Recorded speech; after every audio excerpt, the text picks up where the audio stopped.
We are getting a clearer picture of how much it costs taxpayers for the Prime Minister to go on vacation.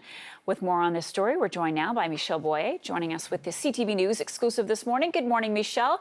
What can you tell us about the 2015 trip to St. Kitts and Nevis?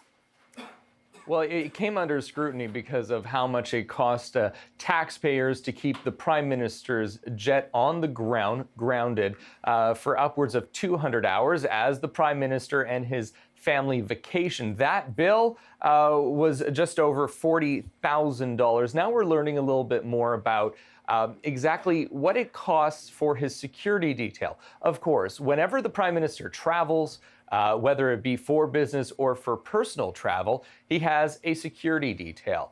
It's a very complicated affair. If ever you've seen the Prime Minister traveling around Ottawa, he has a detail. Wherever he goes, he has a detail. So it's a huge operation making sure that the Prime Minister and his family are safe. Now, information that we have learned is that during that trip last year, from 2015 into 2016, so he was away for New Year's.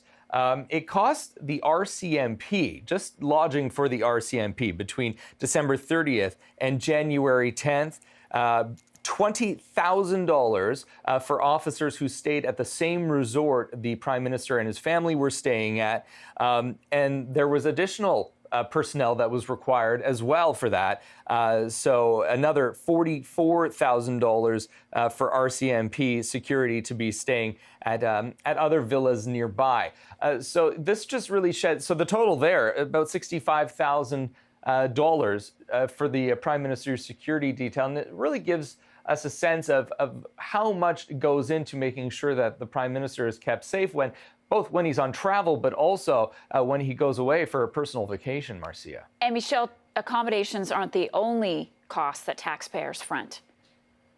No, there's a whole gamut that has to happen for the Prime Minister to go away. Let's speak specifically about personal travel.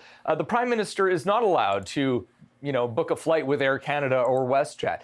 He does travel on they're two aircrafts, a Challenger or an Airbus.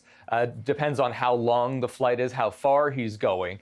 And the rule of thumb is that the government foots the bill for the entire aircraft. However, if the Prime Minister does go away for a personal vacation, for example, he'll reimburse for every person who's on that trip the value of an economy fare ticket on a normal airline. So taxpayers are left footing the bill for the rest, but it's, as I say, par for the course when you have a leader who does want to go on vacation.